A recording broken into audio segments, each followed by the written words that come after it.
Sementara saudara jenazah Harum Anjarsari, salah satu penumpang kereta komuter lain, dimakamkan keluarga pada Rabu siang di Pemakaman Umum Cipayung, Jakarta Timur. Suasana haru menyelimuti proses pemakaman yang dihadiri keluarga, kerabat, dan rekan kerja almarhumah.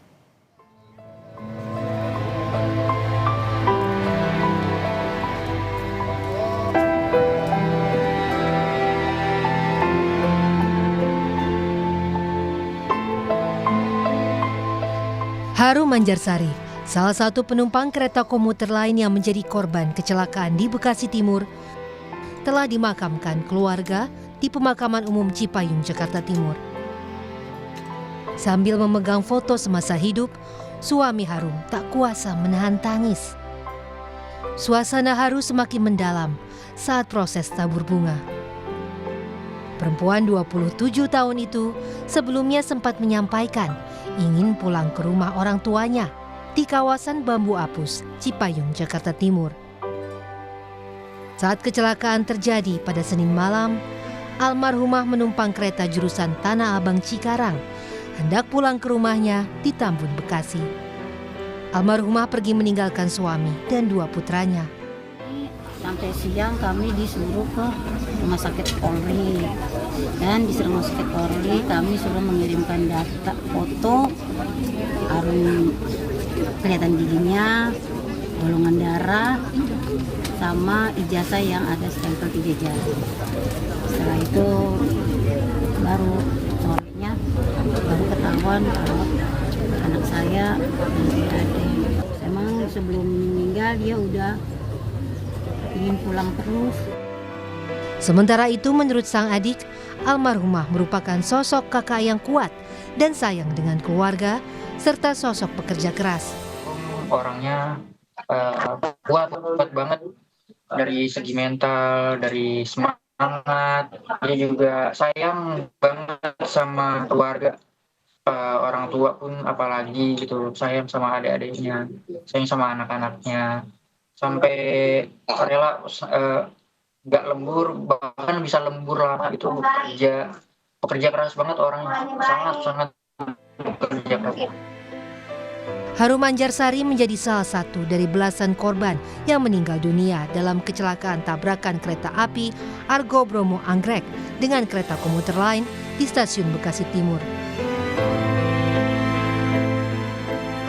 Dampak dari kecelakaan itu, total 16 penumpang yang seluruhnya perempuan di gerbong khusus meninggal dunia. Sementara 90 korban luka lainnya telah berhasil dievakuasi untuk mendapat perawatan medis di rumah sakit. Tim Liputan Kompas TV.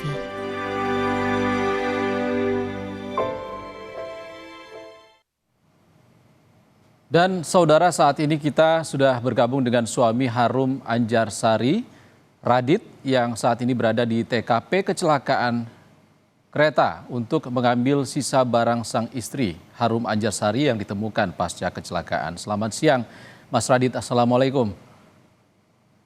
Selamat siang. Mas Radit, kami turut berduka dan semoga Allah memudahkan segala urusan pihak keluarga.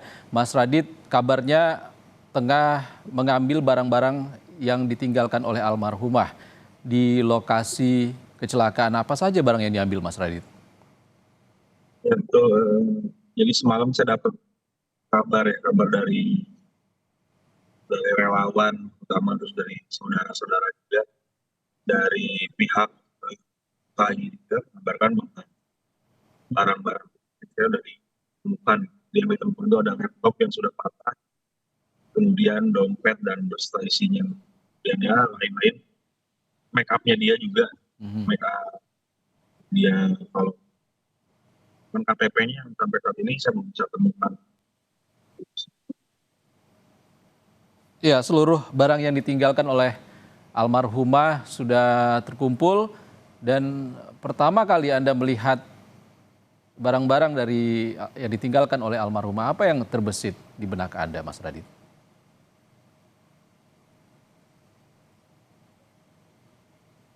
Sedih lah, Mas. Sedih ya, saya tahu pas dia berangkat, saya tahu berangkatnya ada izin dong, saya berangkat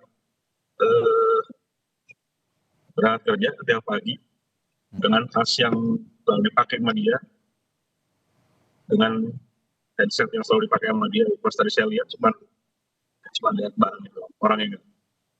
Ya sedih lah, ya, normalnya manusia kalau kehilangan seorang yang dicintai.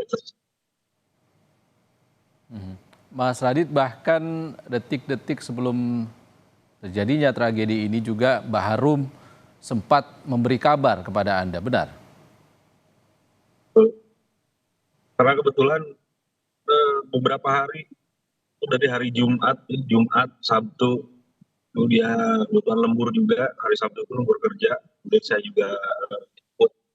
Jadi setiap saya ada di rumah atau saya lebih duluan di rumah, istri saya selalu minta, atau misalnya saya menemukan diri, ya udah.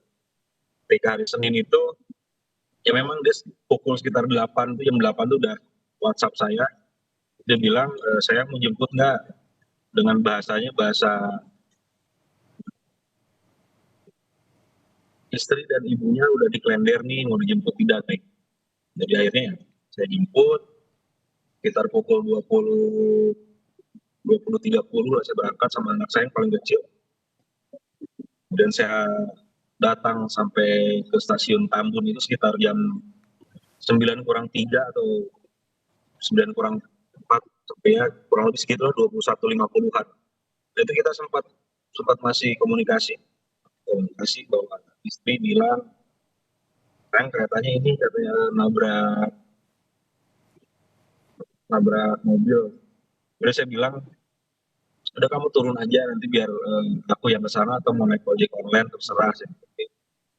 Karena ya dia nggak jawab, saya nunggu di stasiun Tambun sekitar kurang lebih 40 menit di stasiun Tambun.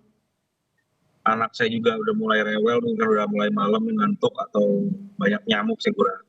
Akhirnya udah saya putuskan, karena dari orang-orang di sekitar stasiun itu menyarankan untuk coba aja Mas, katanya datang langsung ke sana, siapa tahu memang handphonenya hilang atau apa. Udah saya putuskan ke sana. Saya datang ke stasiun Bekasi Timur itu udah dalam keadaan chaos, udah banyak ambulan yang lalu lalang.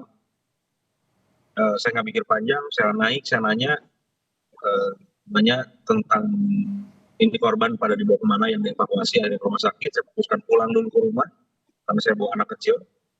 Anak saya simpan di rumah, kemudian dia tidur. Setelah tidur saya baru jalan ke rumah sakit yang ada di Bekasi.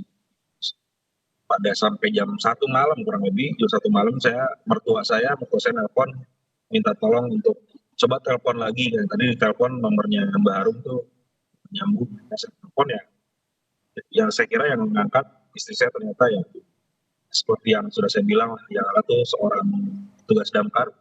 Terima kasih juga udah bisa nemuin handphone istri saya. Sampai saya tanya, ini orangnya kemana? Dia cuma jawab, saya cuma nemuin handphonenya Pak, lagi di genggaman tangannya. Terus saya tanya orangnya kemana? Dia bilang, coba nanti tanya ke informasi ya. Dari situ kita udah mulai nggak tenang ya, dalam artian yang nggak ada kepastian. Dari situ saya nunggu di stasiun dari jam 12 malam, saya datang ke sana sampai terakhir sekitar jam 8, pokoknya sampai evakuasi. Basarnas bilang sudah tidak ada evakuasi. Ya, saya nggak melihat ada istri saya gitu. Saya juga dibantu sama teman-teman. Jadi ketika evakuasi di bawah itu, untuk yang masih selamat kan dibawa, yang selamat dan tidak selamat itu dibawa ke atas. Kalau yang selamat ditandu, tidak menggunakan kantong jenazah. Yang tidak selamat menggunakan kantong jenazah. Saya maksa untuk mau lihat, dalam artian biar saya tahu bahwa istri saya itu masih ada di sini apa enggak, biar ada kepastian lah. Tapi ternyata ya sampai selesai tidak ada kepastian. Akhirnya dapat info untuk langsung ke RS Polri ya. Saya minta tolong mertua saya untuk datang karena lebih dekat jaraknya, karena mertua kan tinggal di Setu Cipayung. Saya dari Bekasi, akhirnya kita ketemu di sana ya, proses lah. Sampai akhirnya diinformasikan sekitar jam 17 sama pukul 17.30 itu ya, baru betul yang diidentifikasi korban meninggal dunia, salah satunya istri saya gitu. Baik, Mas Radit, sebelum tragedi terjadi, Mbak Harum sempat ingin mengajukan cuti untuk bepergian bersama keluarga. Seperti apa rencananya? Apa yang ia sampaikan kepada Anda? Sebetulnya jadi rencananya itu karena kebetulan saya di kerjaan itu dapat promosi dapat promosi untuk mulai running itu di tanggal 1. Di tanggal 1 saya untuk ke daerah Jawa Barat, Tasikmalaya, Banjar, Ciamis. Kemudian saya juga ada izin ke atasan saya untuk saya bisa cuti dulu. Saya bilang, Pak, saya mau cuti dulu karena ini saya harus ninggalin anak istri. Pulangnya pun nggak bisa setiap hari kayak di sini. Saya bilang minimal bisa seminggu sekali, 2 minggu sekali. Dan atasan saya juga mengizinkan untuk, ya udah nggak apa-apa ya cuti aja. Jadi harusnya dari hari Senin itu kita udah mulai cuti, Pak. Kita udah mulai cuti, saya udah cuti karena istri saya juga sedang mengajukan. Ternyata memang jangan Senin deh kata istri saya karena lagi ada halal bihalal sama rewarding atau wording lah di kantornya gitu. Sampai akhirnya ya mungkin memang ya cuti memang hak perusahaan ya, sorry. Itu memang hak karyawan, cuman ya perusahaan juga mungkin bisa melihat dari sisi bisa atau tidak, dan kebetulan memang tidak bisa, saya juga nggak menyalahkan lah. Istri saya jadi nggak bisa cuti atau gimana ya, itu memang ada prosedurnya. Sampai akhirnya ya di hari Senin nggak bisa dan bisanya nanti besok aja deh hari Selasa. Di hari Selasa tadinya kita mau berangkat ke Bandung atau sekalian ke Tasik untuk lihat lokasi tempat tinggal baru saya atau sekalian liburan gitu-gitulah. Cuman ya memang ya takdir bicaranya. Jadi saya yang harusnya kan saya yang pergi jauh untuk bekerja, yang kenyataannya saya pergi jauh untuk selama itu yang sampai ya orang manapun nggak akan bisa terima, perlu waktu, perlu proses untuk bisa menerima dan ikhlas. Ya mudah-mudahan saya sih setiap hari berusaha ikhlas karena saya juga tahu semakin saya ikhlas semakin memudahkan istri saya untuk bisa bertemu dengan Rocky. Amin. Kurang lebih seperti itu. Amin. Baik, terima kasih Mas Radit atas ceritanya kepada kami, dan kembali lagi kami menyampaikan rasa duka yang mendalam dan harapan agar Anda dan juga keluarga dapat diberikan perlindungan dan kesehatan untuk menjalani hari-hari ke depan. Terima kasih Mas Radit, suami dari Harum Anjarsari, salah satu korban tragedi kereta di Stasiun Bekasi Timur. Terima kasih Mas. Assalamualaikum.